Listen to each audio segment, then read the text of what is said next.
Hey everybody, today we are going to be talking about Rudyard Kipling and his poem, If.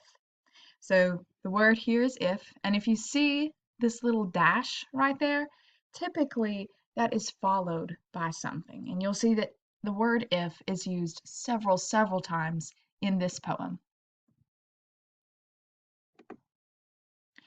While we are reading this poem today, I want you to think about character and then about a really important question just to be a human being on Earth. Probably, I would argue, the most important question. So, first, let's talk about what good character is. The word character here, I'm not talking about a fictional person in a book or movie. I'm talking about the mental and moral qualities distinctive to an individual. So if we say someone has really good character, we probably mean that maybe they are very kind and compassionate, understanding, self-disciplined, maybe they're a good citizen or a good parent or a good friend, okay? So this is the kind of person that we all hope to become. Now the question we're focusing on today is, what does it mean to be a good, strong human? Now, by the word good, we've talked about this word a little bit in class, and sometimes I'll tell you to replace it with a more specific word, because sometimes we say things like, hey, that's a good sandwich. And what we really mean is, that's a tasty sandwich or that's a delicious sandwich. But the word good, when you boil it down to its most basic meaning, means the opposite of bad, the opposite of evil. So think of all the universal good that's in the world, being kind to people, being kind to society, being kind to yourself, doing things to help others. That's what I mean by the word good. And by the word strong, I don't mean that you can like squat 350 pounds. That's not what I'm talking about here. This means that you are strong, maybe mentally and emotionally, for important people in your life and for yourself, okay?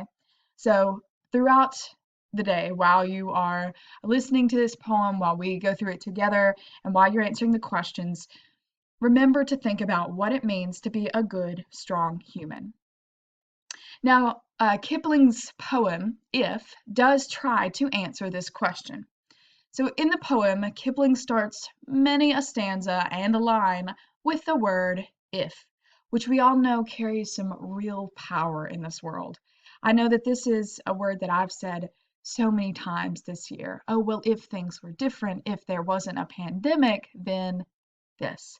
So it's a very powerful word, and he uses it a lot here, so many times that we can consider it to be repetition.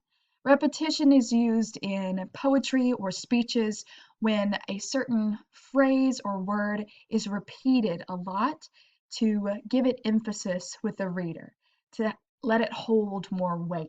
That's called repetition. Only at the very end of this poem does Kipling tell the listener what they'll become if they live as the poem suggests. So what this poem is doing is giving you certain kind of situations where when you get to the very end, it'll tell you what you can become if you follow those. This poem also reveals several important values. Value here does not mean how much your watch is worth. It means a person's principles or standards of behavior, one's judgment of what is important in life. Now, here are some examples of values because I feel like this is a better way to give you a definition. Some really good values to a person: honesty, compassion, humility, open-mindedness, efficiency, reliability, loyalty, courage, optimism, respect. This could be a very long list, okay? So this poem reveals several of these important values. And I think what Kipling is trying to get you to reflect on is, if you have all these good values, then you will become something at the end of the poem. So today we're going to focus on citing textual evidence, which we know is evidence or quote straight from the text or from the poem, that reveals a certain value. Remember, our values are here: honesty, compassion, etc. and we're going to be looking at textual evidence that reveals those. So we are going to talk about this poem stanza by stanza, line by line, but I want to read it with you first because when you're reading poetry, it's always a good idea to kind of read it once over and then start analyzing it. So we are going to read that here. If you can keep your head when all about you are losing theirs and blaming it on you, if you can trust yourself when all men doubt you, but make allowance for their doubting too, if you can wait and not be tired by waiting, or being lied about, don't deal in lies, or being hated, don't give way to hating, and yet don't look too good nor talk too wise. If you can dream and not make dreams your master, if you can think and not make thoughts your aim, if you can meet with triumph and disaster and treat those impostors just the same, if you can bear to hear the truth you've spoken twisted by knaves to make a trap for fools, or watch the things you gave your life to broken and stoop and build 'em up with worn out tools, if you can make one heap of all your winnings and risk it on one turn of pitch and toss, and lose and start again at your beginnings and never breathe a word about your loss, if you can force your heart and nerve and sinew to serve your turn long after they're gone, and so hold on when there is nothing in you except the will which says to them, hold on, if you can talk with crowds and keep your virtue, or walk with kings nor lose the common touch, if neither foes nor loving friends can hurt you, if all men count with you, but none too much, if you can feel the unforgiving minute with 60 seconds worth of distance run, yours is the earth and everything that's in it, and, which is more, you'll be a man, my son. All right, so now that we have read the poem for ourselves, we've got an overall picture of it. We're going to look at it kind of line by line, and I'll explain the meaning to you. If you can keep your head when all about you are losing theirs and blaming it on you. Keep your head or lose your head here. These two bolded phrases are both idioms. Idioms, which is a type of figurative language, they're groups of words established by usage as having a meaning not deducible from those of individual words. For example, it's raining cats and dogs, and see the light. Oh, she sees the light. Don't go into the light. Oh. So essentially, you can think of idioms as groups of phrases that we all understand. If you are a native English speaker and you grow up with these idioms, then you definitely know what they mean.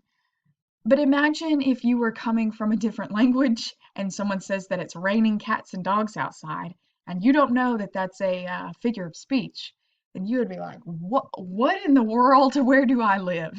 Okay, so keeping your head when everyone around you is losing theirs and blaming it on you means remaining calm in situations where everyone else has seemed to just lost their mind.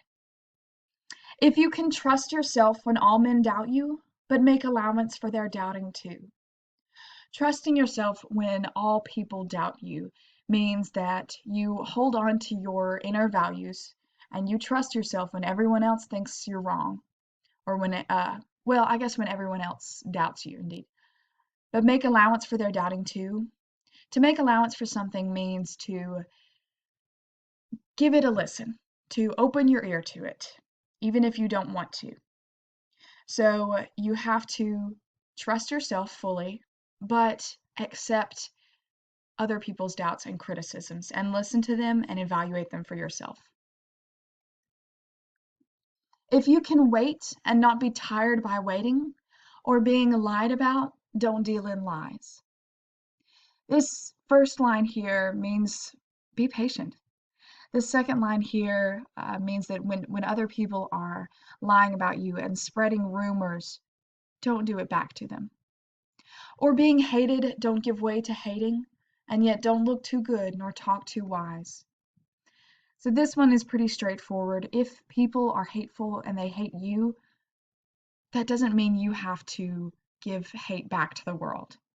And this don't look too good nor talk too wise. I think it's just talking about pride and arrogance, not trying to be the best, but paying attention to what's important in life.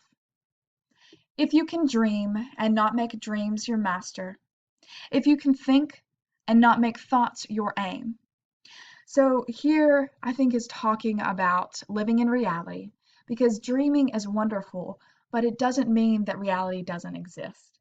And thinking is amazing too, but this line here says, don't make thoughts your aim, which means try to turn those thoughts into action. Think so you can help. If you can meet with triumph and disaster and treat those imposters just the same. So let's talk about why the poet capitalized these underlined words here, triumph and disaster. Well, when you capitalize a common noun like these, they become proper nouns. And proper nouns are names and places, things like that. So I think the author here is kind of turning triumph and disaster into like kind of people figures, or he's giving them a lot more weight. It's something that, imagine if disaster, now that it's a proper noun, is like a person, you could look disaster in the face. So it's to give them more strength and more weight, to kind of turn them into people figures. And treat those two imposters just the same. Now, an imposter is a person who pretends to be someone else in order to deceive other people. So if triumph is an imposter and disaster is an imposter, it wants you to treat them just the same. Now, triumph and disaster are opposites, right? Triumph is you succeeding, disaster is the worst thing that could possibly happen. And it's calling both of these fake, essentially. And I think what he's trying to get at here is that our biggest triumphs and our worst failures, or I guess what we hope to be triumphant in and what we think, oh, this is going to be a disaster, are often trying to deceive us. And so even though you may succeed in every way possible, yes, you did, but you probably didn't do it alone. And even though there's a terrible disaster, that may not be the end to everything. So I think what he's looking for here is kind of just kind of a balance in between the two, and reminding the reader to be rooted in like the calm middle. If you can bear to hear the truth you've spoken, twisted by knaves to make a trap for fools. Now, I think this quote here is especially important in these times. We talk a lot about people kind of twisting other people's words. So imagine that, let's say you are a celebrity or a well-known person of some sort, and you have spoken some truth, but it gets twisted around by other people to make a trap for fools. So to make a different group of people believe the twisted version of what you said. So if you can bear to hear this truth twisted, then in Kipling's quotes, you will be a man, my son. But I think what he's saying here is don't stop speaking the truth just because it gets twisted by other people. Or watch the things you gave your life to broken and stoop to build them up with worn out tools. Now this one's incredibly important, and it says a lot about resilience. And stoop is to bend one's head or body forward or downward. So to watch as everything that you have lived for topples in front of you, and instead of quitting, instead of pitching a fit, to just take a deep breath, stoop down, and start building them again with tools so worn out because you used them so long before. Okay, we're going to pause here and I will pick up in the next video. So make sure to watch part 2.